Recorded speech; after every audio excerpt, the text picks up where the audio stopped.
जय श्री राधे राधे। अभी अब पिछले जन्म के बारे में जानने की उत्सुकता सभी में होती है। इसे जानने के कुछ तरीके धर्म पुराणों में बताए गए हैं। इस जन्म में मनुष्य मिलने का अर्थ ये नहीं है कि अगला जन्म भी इसी में मिलेगा, क्योंकि जीवन मरण और अगला जन्म सब कुछ कर्मों के आधार पर ही तय होता है।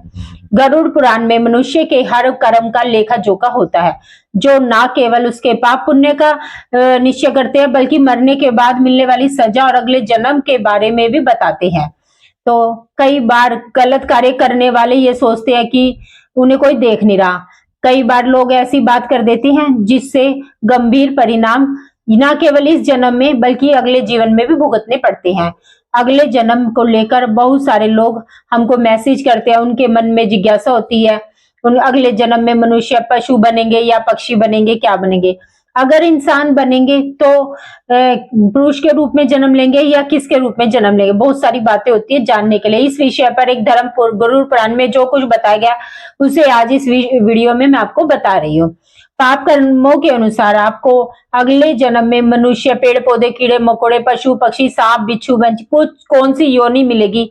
साथ ही चर्चा करेंगे कि वाकई ही पूर्व जन्म होता है, कर्म फल क्या होता है। बहुत सारी जानकारी एक ही वीडियो में मिलेगी, इसे प्लीज लास्ट तक जरूर देखना। अगर आप मुझसे कोई प्रश्न पूछना चाहते हैं तो कमेंट बॉक्स में पूछ सकते हैं, और आने वाले व्रत त्योहारों का रिमाइंडर पंचांग फोन पर पाने चाहते हो तो हर वीडियो को जरूर देखें और सब्सक्राइब जरूर करें। वीडियो पसंद आए तो लाइक शेयर जरूर करना, चैनल पर नए हो तो सब्सक्राइब जरूर करना। अब चर्चा शुरू करते हैं। सबसे पहले चर्चा करते हैं, क्या सच में पुनर्जन्म होता है।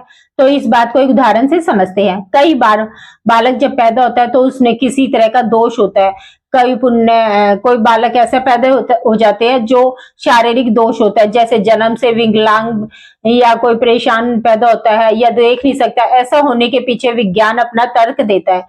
सच्चाई में धर्म ग्रंथों में इसके पीछे का कारण कर्म फल दोष बताया गया है, क्योंकि इस जीवन में बच्चे अपने पिछले जन्म के कर्म के अनुसार कष्ट भोगता है। इसलिए शारीरिक और असमर्थता पैदा होना वो इस जन्म में ऐसे आते हैं।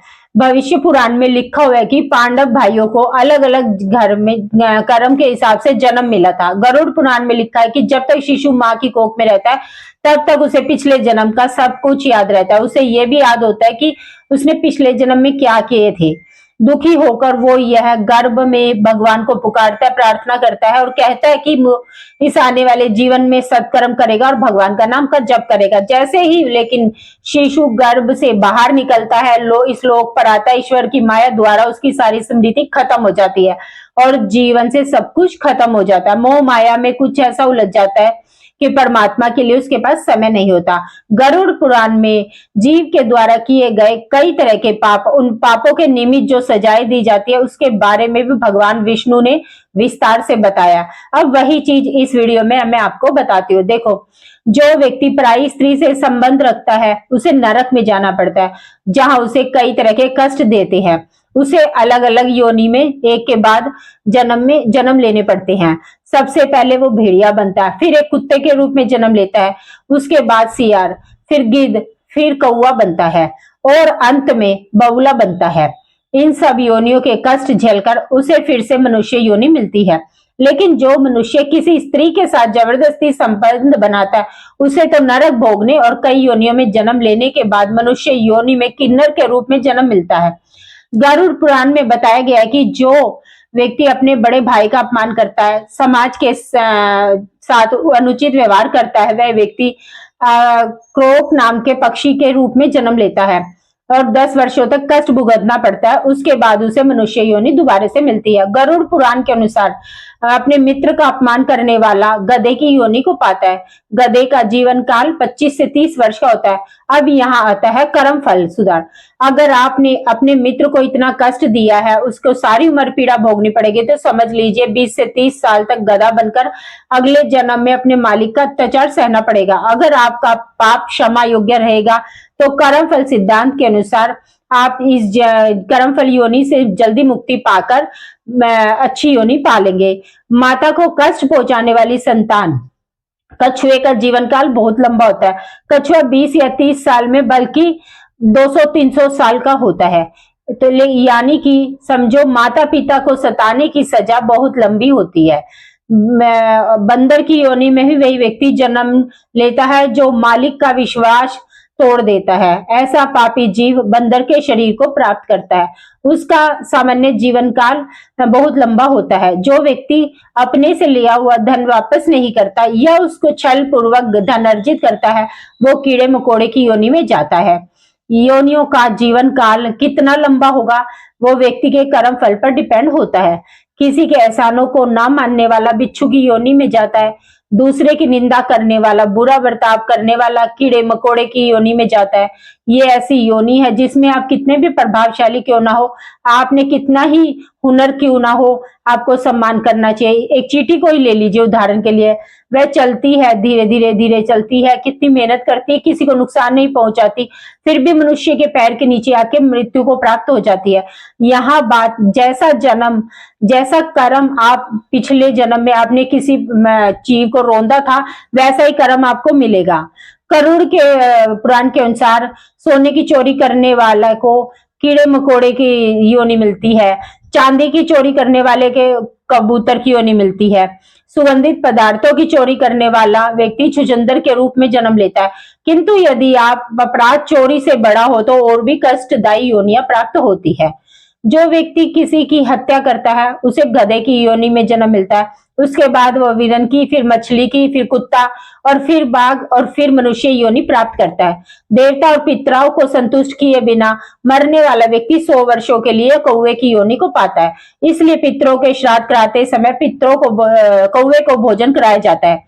कौवे के योनि के बाद वे सांप की योनि में रहने के बाद उसके पापों का अंत होता है और फिर वापस उसे मनुष्य की योनि मिलती है। धोखेबाज और अपने हित के लिए दूसरों के साथ छल कपट करने वाले को अगला जन्म उल्लू के रूप में मिलता है। पशु पक्षियों को परेशान करने वाले को अगला जन्म बहुत कठिन मिलता है, जो कसाई के द्वारा हलाल किया जाता है। गरुड़ पुराण के अनुसार गौ हत्या, महिला हत्या महापाप माना गया। ऐसे करने वाले को अगले जन्म में चंडाल की योनि मिलती है। गुरु का अपमान करने वाला अगले जन्म में नरभक्षी के रूप में पैदा होता है, जिसे जन्म से मृत्यु तक कई तरह के कष्ट झेलने पड़ते हैं। जो व्यक्ति धर्म, वेद, पुराण, धार्मिक ग्रंथों का अपमान करता है या ईश्वर की सभा में अपमान करता है तो उसे भी बहुत कष्ट सहने पड़ते हैं और कुत्ते का जन्म मिलता है। और जो मित्र के साथ छल करता है उसका गिद्ध के रूप में जन्म होता है। गरुड़ पुराण के अनुसार दूसरे के लिए अच्छा सोचने वाला, धन को बांटने वाला, धार्मिक ग्रंथों में विश्वास रखने वाला, पशुओं से प्रेम करने वाला, माता पिता का आदर करने वाला, अपने गुरु के द्वारा बताए गए मार्ग पर चलने वाला जो जीव है, आत्मा वो स्वर्ग में जाती है और अपने लिए मोक्ष के दरवाजे खोल लेती है। हम सबको इस धरती पर अलग अलग योनि में तब तक जन्म लेना पड़ता है जब तक हम आपको मोक्ष की प्राप्ति नहीं हो जाती। और यही कहते हैं कि किसी इंसान ने माता पिता को कष्ट दिया है और संबंधी दोस्त को भी कष्ट दिया तो उसे पाप की सजा मिलेगी, जैसे मैंने आपको बताई है। अब यह एक प्रश्न ये भी उठता है कि जब हम अपने पाप कर्मों के अनुसार सजा भोग लेते हैं तो पुनर्जन्म की सजाएं क्यों मिलती है?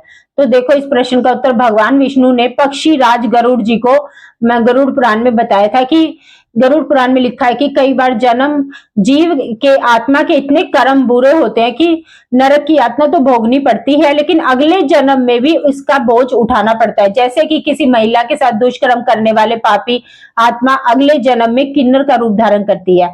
जैसे हमारे धार्मिक ग्रंथों में कर्म फल का सिद्धांत कहा गया, यानी जैसी करनी वैसी भरनी।